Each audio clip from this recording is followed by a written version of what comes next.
কি ভাই, এই ধরনের ফটোগুলা দেখলে কি মনের মধ্যে একবারও ইচ্ছা করে না? ইস, আমার ফটোগুলোও যদি এমন হতো। তো আপনাদের আর চিন্তা কিসের? আপনাদের জন্য তো আমি চলে এসেছি। আপনারা জাস্ট কিছুদিন আমাকে ফলো করেন। আপনারা যদি এডিটিং এর কিচ্ছুও না জানেন, তারপরও একদম প্রফেশনাল ফটো এডিটর বানিয়ে দেবো ইনশাল্লাহ। সো এডিটিং শুরু করার জন্য একটা কমন অ্যাপ হলো স্ন্যাপশিট। সো আজকের ভিডিওতে আমরা স্ন্যাপশিট নিয়ে কথা বলতে যাচ্ছি। তো চলুন শুরু করা যাক।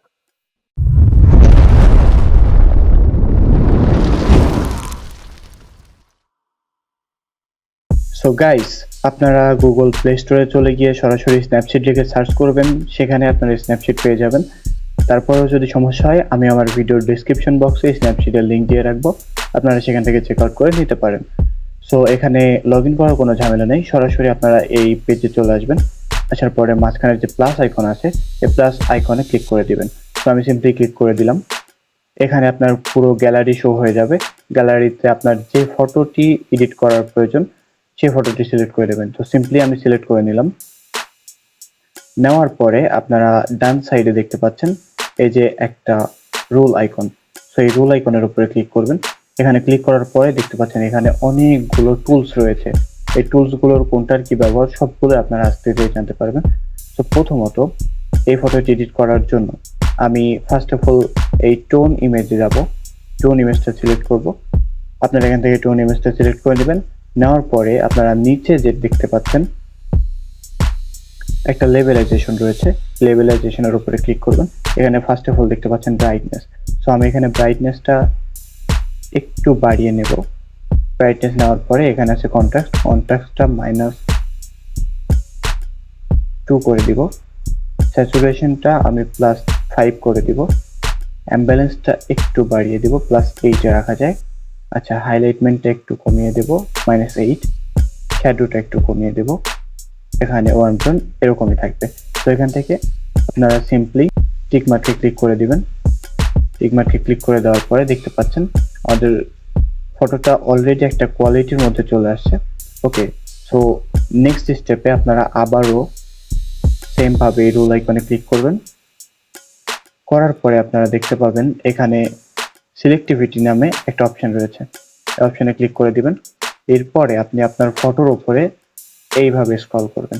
এভাবে এসে আপনার যে জায়গাটাতে আপনি এডিট করতে চান, আপনার ফেসের বা আপনার বডির, সেখানে এটা সিলেক্ট করে রেখে দিবেন। তো আমি রেখে দিলাম। এখান থেকে দুই পাশ থেকে দুই হাত দিয়ে এইভাবে আপনারা একটু স্ক্রল করে ছোট করে দিবেন। নেওয়ার পরে এখানে রয়েছে ব্রাইটনেস। তো আমি প্রথমে ব্রাইটনেসটা একটু বাড়িয়ে দেব। দেখতে পাচ্ছেন আমাদের ফেসে কিন্তু ব্রাইটনেস বেড়ে যাচ্ছে। তো ব্রাইটনেস বেড়ে দেওয়ার পরে আপনারা এখান থেকে যে প্লাস আইকনটি রয়েছে, এই প্লাস আইকনের উপরে ক্লিক করবেন। তো এটা এখানে সেট হয়ে গেল। প্লাস আইকনে ক্লিক করার পর আপনারা সিম্পলি আবার একবার স্ক্রল করবেন, আর একটা স্টেপ চালু হয়ে যাবে। সেখান থেকে ঘাড়ের উপরে একটু প্রয়োজন, আমি ঘাড়ের উপরে দিলাম। দেওয়ার পর এখান থেকেও ছোট করে নিব। নেওয়ার পরে হালকা একটু ব্রাইটনেসটা এখানেও বাড়িয়ে দেব। দেওয়ার পরে সিম্পলি টিক মার্কে ক্লিক করে দিবেন।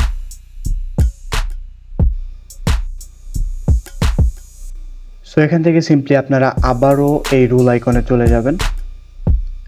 আমি আপনাদের সুবিধার জন্য দেখিয়ে দিচ্ছি। এই রুল আইকনে যাওয়ার পরে আপনারা নিচের দিকে একটু স্ক্রল করলে দেখতে পাবেন লেন্স ব্লার নামে একটা অপশন রয়েছে। আমি আপনাদেরকে দেখিয়ে দিচ্ছি। এই যে লেন্স ব্লার। ওকে, সো লেন্স ব্লারের উপরে ক্লিক করবেন। ক্লিক করার পরে এই যে অপরচুনিটিটা আছে, এটা একদম গোলটা 0 করে দিবেন।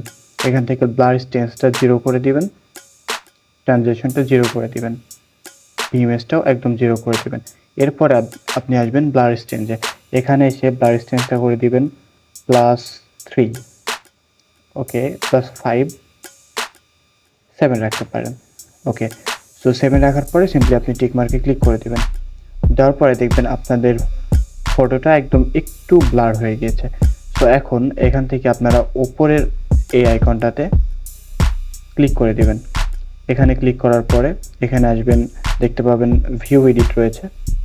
সেই ভিউ এডিটের উপরে ক্লিক করে দিবেন। দেওয়ার পরে দেন আপনারা এই যে লেন্স ব্লারের উপরে ক্লিক করে দিবেন। লেন্স ব্লারের উপরে ক্লিক করে দেওয়ার পর মাঝখানের যে আইকনটা দেখা যাচ্ছে, এই আইকনের উপরে আপনারা ক্লিক করে দিবেন। দেওয়ার পরে এখান থেকে অপরচুনিটিটা 100 থাকবে। 100 থাকার পরে আপনারা আপনাদের ফটোটা একটু জুম করে নেবেন। নেওয়ার পরে আপনারা ফেসের ওপরে আস্তে আস্তে স্ক্রল করবেন, জাস্ট এইভাবে। আমি দেখেন আমি করতেছি, আপনারা দেখতে থাকেন।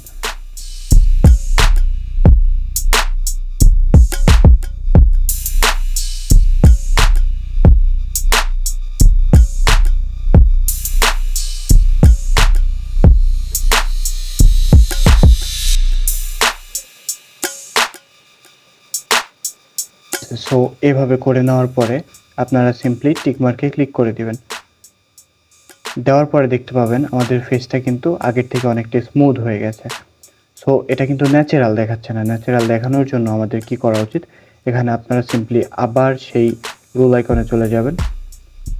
রুল আইকনে যাওয়ার পরে এখান থেকে যে ডিটেল নামের একটা অপশন রয়েছে, আপনারা ডিটেলে ক্লিক করে এখান থেকে স্ট্রাকচারটা একটু বাড়িয়ে দেবেন, তারপরে স্ন্যাপিংটা একটু বাড়িয়ে দেবেন। ওকে, তারপরে টিকমার্কে ক্লিক করে দেবেন। এরপর আপনাদের কাজ হচ্ছে আপনারা আবার রুল আইকনে চলে যাবেন।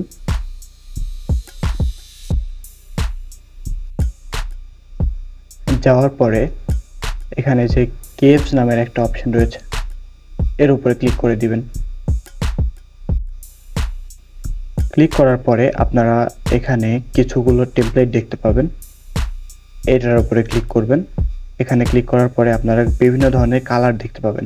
এটা হচ্ছে RGB, first of all RGB থাকে, এরপর আপনার রেড, তারপরে গ্রিন, তারপরে ব্লু। ওকে, সো এখান থেকে আপনারা ক্রস দিয়ে দিবেন। আমি আবার যাচ্ছি, এখান থেকে এসে আপনার যে ডান সাইডে যেটা দেখতে পাচ্ছেন, এটাই হচ্ছে আপনার মূলত সেটিং। ওকে, সো এখান থেকে আপনারা সেটিংগুলো, প্রথমে আমি RGB কালারটা সিলেক্ট করতেছি, একটু বাড়িয়ে দিচ্ছি।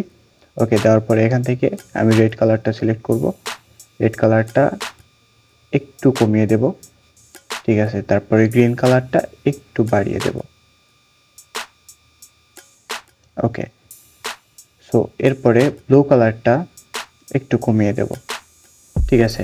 করার পরে আপনারা এখানে টিকমার্কে ক্লিক করে দিবেন। দেখেন ফটোটি কিন্তু অলরেডি একটা আলাদা কালার চলে এসেছে। আচ্ছা, তো এরপরে আপনারা স্ন্যাপশিটের মাধ্যমে যেভাবে লাইটরুমের মতো কালার গ্রেডিং করবেন সেটা আপনাদেরকে দেখিয়ে দিচ্ছি। আপনারা আবার সেই রুল আইকনে চলে যাবেন। যাওয়ার পরে যে প্রথম যেটা আমরা সিলেক্ট করেছিলাম টোন ইমেজ, এটার উপর ক্লিক করে দিবেন। দেওয়ার পরে এখানে ব্রাইটনেসটা একটু কমিয়ে দেবেন।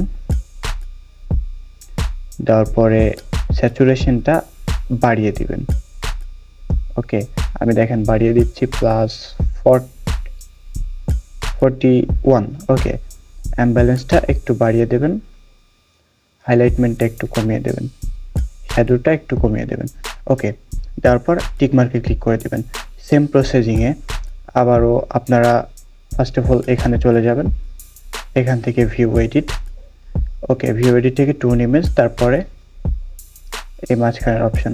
ওকে, সো এখানে ক্লিক করার পরে আপনারা জাস্ট আপনাদের হাতের বাম পাশে দেখতে পাবেন আরেকটা আইকন রয়েছে, এই আইকনের উপরে আপনারা ক্লিক করে দিবেন, তাহলে আপনাদের ফটোটা আপনারা যেমন এডিট করলেন সেটা চলে আসবে। ওকে, আসার পরে আপনারা এখান থেকে এই টোন ইমেজ এটা বাড়িয়ে দেবেন, সরি এটা একদম 0 করে দিবেন। 0 করে দেওয়ার পর আপনারা ফেসের ওপরে আসবেন। ফেসটা আস্তে আস্তে আপনারা উপরে স্ক্রল করতে থাকবেন, শুধু ফেস, অন্য কোনো জায়গায় করবেন না, শুধু ফেস করবেন। আমি করছি দেখেন।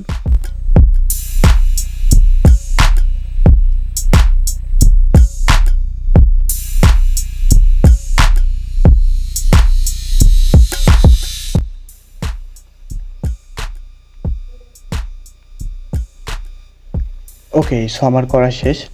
আপনারা দেখতেই পাচ্ছেন আমাদের যে ব্যাকগ্রাউন্ড এবং আমাদের যে ফেস, দুইটা কিন্তু আলাদা আলাদা হয়ে গেছে। ব্যাকগ্রাউন্ডের কালারটা দেখতে পাচ্ছেন কত অসাম হয়ে গিয়েছে। সো এখান থেকে আপনারা সিম্পলি টিকমার্কে ক্লিক করে দিবেন। এরপর আপনারা আবার বামের টিকমার্কে ক্লিক করে দিবেন। দেওয়ার পরে আপনারা আবার রুল আইকনে চলে যাবেন। রুল আইকনে চলে আসার পরে একটু নিচের দিকে স্ক্রল করলে দেখতে পাবেন এখানে ভিনটেজ নামে একটা অপশন রয়েছে। সো এই ভিনটেজের উপরে আপনারা ক্লিক করে দিবেন। ভিনটেজের উপরে ক্লিক করার পরে যে আউটডোর ব্রাইটনেসটা রয়েছে এটা মাইনাস করে দিবেন। ওকে, আমি করতেছি দেখেন, আউটডোর ব্রাইটনেসটা মাইনাস। ওকে, ইনার ব্রাইটনেসটা একটু বাড়িয়ে দিবেন, এটা আপনার ফেসের উপরে রাখবেন। ইনার ব্রাইটনেসটা একটু বাড়িয়ে দেবেন, আউটডোর ব্রাইটনেসটা একটু মাইনাস করে দিবেন। ওকে, সো দেখতেই পাচ্ছেন ন্যাচারালি আমাদের ফটোর লুকটা কি অসাম আসছে। আমি যদি আপনাদেরকে একটু আফটার অ্যান্ড বিফোরটা দেখাই তাহলে দেখেন আগে আমাদের ফটোটা এমন ছিল, আমাদের এডিট করার পর কত অ্যাট্রাকটিভ লাগতেছে আমাদের ফটোতে। নেক্সট ভিডিওতে আরো বড় একটা ধামাকা আসতে চলেছে। এখানে তো আমরা জাস্ট এই যে কালার গ্রেডিংটা করলাম এটা শুধু স্ন্যাপশিট দ্বারা। এরপরে আমরা অ্যাডোবি লাইটরুম দ্বারা কিভাবে প্রফেশনালি কালার গ্রেডিং করে এরপরের ভিডিওতে আমরা সেটা দেখানোর ট্রাই করব। এবং তারপরের প্ল্যানিং আপনাদেরকে বলে রাখি, এরপরে এই যে ফেস দেখতে পাচ্ছেন এটা কিন্তু ফুললি স্মুথ হয় নাই, যতটুকু স্ন্যাপশিট দ্বারা করা সম্ভব আমরা করেছি। এই ফেস স্মুথিংটা স্কেচবুকের মাধ্যমে কিভাবে সম্পূর্ণভাবে করা যায় সেই টিউটোরিয়ালটাও আমি আপনাদের মাঝে নিয়ে আসবো। সো সেগুলো দেখার জন্য অবশ্যই আমাদের পাশে থাকবেন। ধন্যবাদ।